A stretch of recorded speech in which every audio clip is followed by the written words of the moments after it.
जो है कि टकला हो जा रहा है, दाढ़ी मोछ पक जा रहा है, तोंद निकल जा रहा है, माँ बाप का दिन रात रो रो के समय बीत रहा है। अभी मकान मालिकों से टॉर्चर किया जाता है, हर साल रेंट बढ़ाया जाता है, हर साल जो है कि और यदि प्यास से कुछ मिलता नहीं है तो मजबूरी में पानी नहीं मिलता तो पेशाब पी लेता है। तो ऐसा स्थिति पैदा मत करिए कि साला उम्र पार हो जा रहा है, बाल झड़ जा रहा है, बाल पक जा रहा है, माँ परेशान है, बूढ़े पिताजी परेशान है। इसका मजबूरी ये मत उठाइए कि 2016 की तरह ओपन कर दीजिए। इसके लिए राज्य नहीं गठन हुआ है। देवेंद्र जी, हाँ, ये बताइए किन लोगों को मैसेज गया है और कैसे, कौन से छात्रों को जो सर्वे हो रहा है वो क्या है, क्या मैसेज में आया, शॉर्ट में बताइए उसको।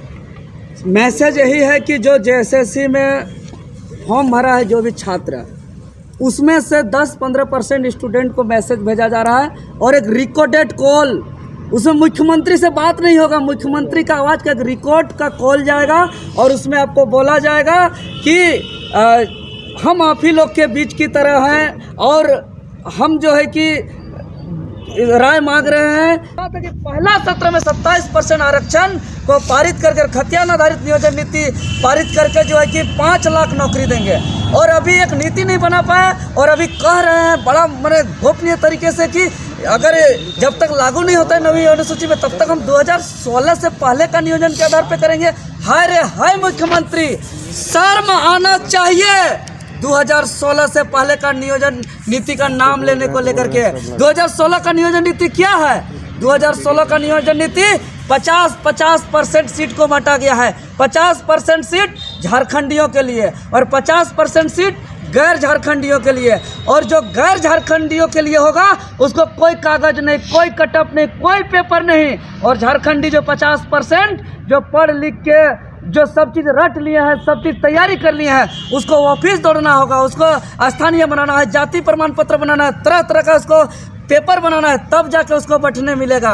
हम इसीलिए कहना चाह रहे हैं सरकार को कि आपने जो 2 विकल्प के आधार पर जो नियोजन नीति का डिमांड कर रहे हैं वो भी गोपनीय तरीके से, हम सर्वे कराना अच्छी बात है, सर्वे का विरोधी नहीं है, लेकिन ये सरकार अपने ही एजेंसी, अपने ही विभाग का जो सूचना प्रसार विभाग झारखंड सरकार का जो खुद का एजेंसी है, इंटू पिंटू चिंटू का जो देख रेख में और उसके इशारे पे जो सर्वे किया जा रहा है और यही गुप्त तरीके से किया जा रहा है। कल का दिन में हम लोग को आके बाहर दिखा के बता देगा और बोल देगा कि ओपन फॉर ऑल के लिए यह सर्वे पारित हुआ और उसके आधार पर परीक्षा लेगा। अब बताइए मीडिया बंधुगण, क्या आज इसी के लिए राज्य का निर्माण हुआ था?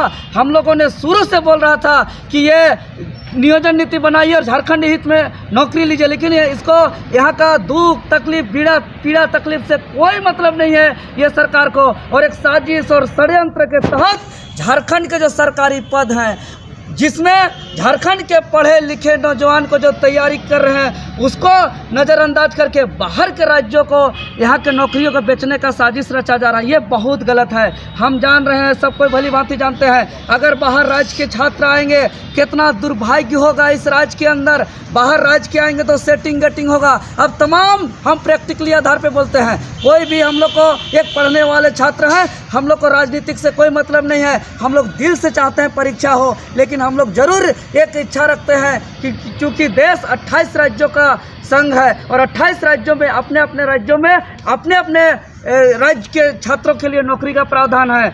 संविधान का आर्टिकल 371 के तहत गुजरात गुजरातियों के लिए है, महाराष्ट्र मराठियों के लिए है, 371 का ए जो है कि मणिपुर वालों के लिए है, 371 का बी असम वालों के लिए है, 371 का सी नागालैंड नागाओं के लिए है और 371 का डी आंध्र प्रदेश वालों के लिए है। तो झारखंड में ही क्यों जो है कि तरह तरह का गोपनीय रूप से इंटू पिंटू चिंटू के द्वारा बार बार जो है कि अपना गोपनीय चोर टाइप से क्यों सर्वे कराया जा रहा है? अगर सर्वे कराना है तो आप इंडिपेंडेंट बॉडी से कराइए, जिस प्रकार चुनाव अभी कराया जा रहा है रामगढ़ में एक स्वतंत्र बॉडी निर्वाचन आयोग के द्वारा, उसी प्रकार कोई स्वतंत्र बॉडी से कराइए। अगर आप नहीं कराना चाहते हैं तो झारखंड के छात्रों को और 2016 से पहले नियोजन नीति लाइएगा और झारखंडी छात्रों को दरकिनार करके बाहर राज्यों के छात्रों को नौकरी देने का प्रयास कीजिएगा तो हम बोर्ड लगते हैं, ऐसा हम लोग इसको कतई स्वीकार नहीं करेंगे। हम लोग अपना जान दे देंगे, हम लोग अपना कुर्बानी हो जाएंगे, खून बहा देंगे, लेकिन हम लोग ऐसा स्वीकार नहीं करेंगे। अगर आपको बहुत डिफिकल्ट लगता है महोदय नियोजन नीति बनाना, तो आपके कैमरे के माध्यम से हम बता देना चाहते हैं बहुत आसान है। हम दुनिया का नियोजन नीति के बारे में बात नहीं करेंगे। ये झारखंड राज्य जो है कि बिहार के गर्भ से जन्म हुआ है और 2000 पहले से जो नियोजन नीति लागू था वही नियोजन नीति का बात करेंगे, जो 1982 जो 3 मार्च 1982 से बिहार राज्य में लागू हुआ है। और बिहार राज्य का जो नियुक्ति होता है, कहीं पे कोई हाई कोर्ट नहीं होता है, कोई सुप्रीम कोर्ट नहीं होता है, कोई कोर्ट कचहरी नहीं होता है। हर साल वहाँ बीपीएससी हो रहा है, हर विभाग में धड़ल्ले से परीक्षा हो रहा है, सबको रोजगार मिल रहा है और बिहार में बिहारियों को मिल रहा है। और ये लेटर आज आप लोग के सामने हम पूरी तरह रखना चाहेंगे। ये लेटर ये स्पष्ट रूप से कहता है, आप लोग देख सकते हैं, ये 3 मार्च 1982 का लेटर है जो बिहार में जो स्थानीय नियोजन नीति लागू है। इसमें स्पष्ट रूप से कहता है, हम थोड़ा समय लेते हुए, चूंकि ये नियोजन का मामला राज्य के अंदर बहुत गंभीर है, इसमें स्पष्ट रूप से ये कहता है कि स्थानीय व्यक्तियों का परिभाषा का आधार जिला को ही माना जाए। और जिले में पिछले सर्वे रिकॉर्ड ऑफ राइटरों में जिन लोगों के अपने या अपने पूर्वजों के नाम जो है कि जमीन वासीगत आदि में उल्लेख है, उसे ही जिले के दायरे में स्थानीय माना जाए और इसी के आधार पर नियोजन में प्राथमिकता दिया जाए। जब ये बिहार में लागू है और वहाँ कोई हाई कोर्ट सुप्रीम कोर्ट नहीं हो रहा है, तो झारखंड में ही क्यों बार बार पेंच हो रहा है? इन लोग का नियत सही नहीं है महोदय। और हम एक चीज़ और एक लेटर दिखाना चाह रहे हैं। ये झारखंड सरकार कार्मिक विभाग का लेटर है। यह लेटर 22 सितंबर 2001 का लेटर है और ये लेटर स्पष्ट रूप से कहता है कि हम 3 मार्च 1982 का लेटर को इस संशोधन के साथ अंगीकृत करते हैं कि जहाँ जहाँ बिहार शब्द का प्रयोग किया गया है वहाँ वहाँ झारखंड शब्द का प्रयोग किया जाए, और जहाँ जहाँ पटना शब्द का प्रयोग किया गया है वहाँ वहाँ रांची शब्द का प्रयोग किया जाए। तो आखिर ये क्यों नहीं लागू किया जा रहा है? एक दिन का बात है, सर्वे चोर टाइप का सर्वे करा के गुप्त तरीके से करने का क्या जरूरत है? और अगर आप हेमंत सोरेन जी, आप ड्रामा मत करिए उपचुनाव को देखते हुए सिंपैथी लेने के लिए। अगर सच में सीरियस है झारखंडी छात्रों के दुख तकलीफ पीड़ा को लेकर के, तो आप कैमरा के सामने आइए। आप रिकॉर्डिंग जैसे नहीं करता है कि कोई ऑफर आ गया तो भाई अब 5G से 4G से 5G करवा लीजिए, रिचार्ज खत्म होता है तो बार बार कंपनी से फोन आता है, खाली उधर से सुन सकते हैं, इधर से बोल नहीं सकते हैं। तो ये चोर टाइप का है, हम लोग को कुछ सुना है, इधर से कुछ बोलने का अवसर नहीं है। एक रिकॉर्डेड कॉल एजेंसी के माध्यम से करा दे रहे हैं और कल फिर बोलिएगा कि हमने सर्वे करा लिया है और हमने परीक्षा, और हम तो ये रिजल्ट तय है जो सर्वे कराया जा रहा है ना। मीडिया बंधु सुन लीजिए, कल का दिन में आप लोग देख लीजिएगा, हम जो बोलेंगे यही बात सच होगा। जो सर्वे कराया जा रहा है ये रिजल्ट तय है कि आने वाले दिनों में पूरा ओपन ये लोग करने का साजिश और षड्यंत्र रचने जा रहा है। और अगर ये साजिश और षड्यंत्र में अगर ये लोग पहल करेंगे और यहाँ अगर छात्रों का भविष्य को बर्बाद करेंगे तो हम लोग बर्दाश्त नहीं करेंगे। घूंट घूंट के जी रहे हैं, रात रात हमको नींद नहीं आ रहा है। मेरा शरीर देख सकते हैं कि आज 3-4 साल पहले मेरा शरीर ऐसा नहीं था।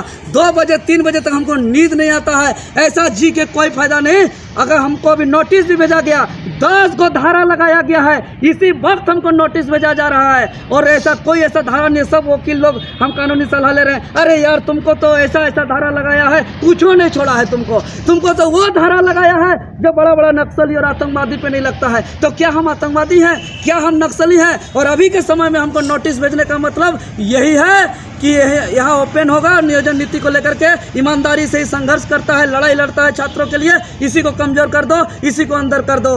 तो हम यही कहेंगे कि आप हमको जेल भेज दीजिए, आप हमको लाठी चार्ज तो मत करिए, आप हमको सीना में गोली मार के मर जाना चाहेंगे, लेकिन हम लोग जो है गलत बर्दाश्त नहीं करेंगे। क्योंकि ये धरती का, हम लोग का, ये माटी का इतिहास भी रहा है। चाहे हम बिरसा मुंडा की बात करें, सिद्धू कानू की बात करें, नीलांबर पीतांबर फूलो जानो, विनोद बिहारी, निर्मल महतो, शक्ति महतो, सुनील महतो का बात करें, तमाम हमारे पूर्वजों का बात करें, तो अपना हक अधिकार के लिए संघर्ष करते करते हंसते हंसते अपना बलिदान दिया है। तो सुन लीजिए हेमंत सोरेन जी, अगर साजिश और षड्यंत्र और चोर टाइप से इंटू पिंटू चिंटू के माध्यम से अगर यहाँ के नौकरी को बेचने का कोशिश करिएगा तो उसी प्रकार हम लोग त्याग बलिदान कुर्बानी देंगे जिस प्रकार हमारे पूर्वज बिरसा मुंडा, सिद्धू कानू, नीलांबर पीताम्बर चांद भैरव ने दिया है। क्योंकि यार अब देख रहे हैं कि राज्य का स्थिति क्या है। अभी मकान मालिकों से टॉर्चर किया जाता है, हर साल रेंट बढ़ाया जाता है, हर साल जो है कि और कुछ छात्रों को बरगलाया जा रहा है, कुछ छात्रों को रेमर मैसेज फैलाया जा रहा है कि हम लोग परीक्षा देना चाहते हैं। अरे भाई, मेरा भी पीजीटी का परीक्षा है, तमाम छात्र का परीक्षा है, हम लोग सब परीक्षा देने में इच्छुक हैं, लेकिन हम लोग सिर्फ परीक्षा देना नहीं चाहते हैं। हम लोग झारखंड के सरकारी रिक्त पदों में झारखंडियों को नौकरी चाहते हैं। इसीलिए हम लोग इतना दिन इंतजार किए हैं। आप इस लेटर को अंगीकृत कीजिए। हम कोई भी असंवैधानिक मांग नहीं कर रहे हैं, और अगर हमारा मांग असंवैधानिक है तो आज आपके चैनल के माध्यम से यहाँ के जितने भी चिंटू पिंटू गेट के जो भी अधिकारी पदाधिकारी हैं, चाहे इसका कोई भी सचिव है, मुख्य सचिव है, चाहे मुख्यमंत्री है, आप हमें ऑन कैमरा बात करिए, आप हमें डिबेट करिए।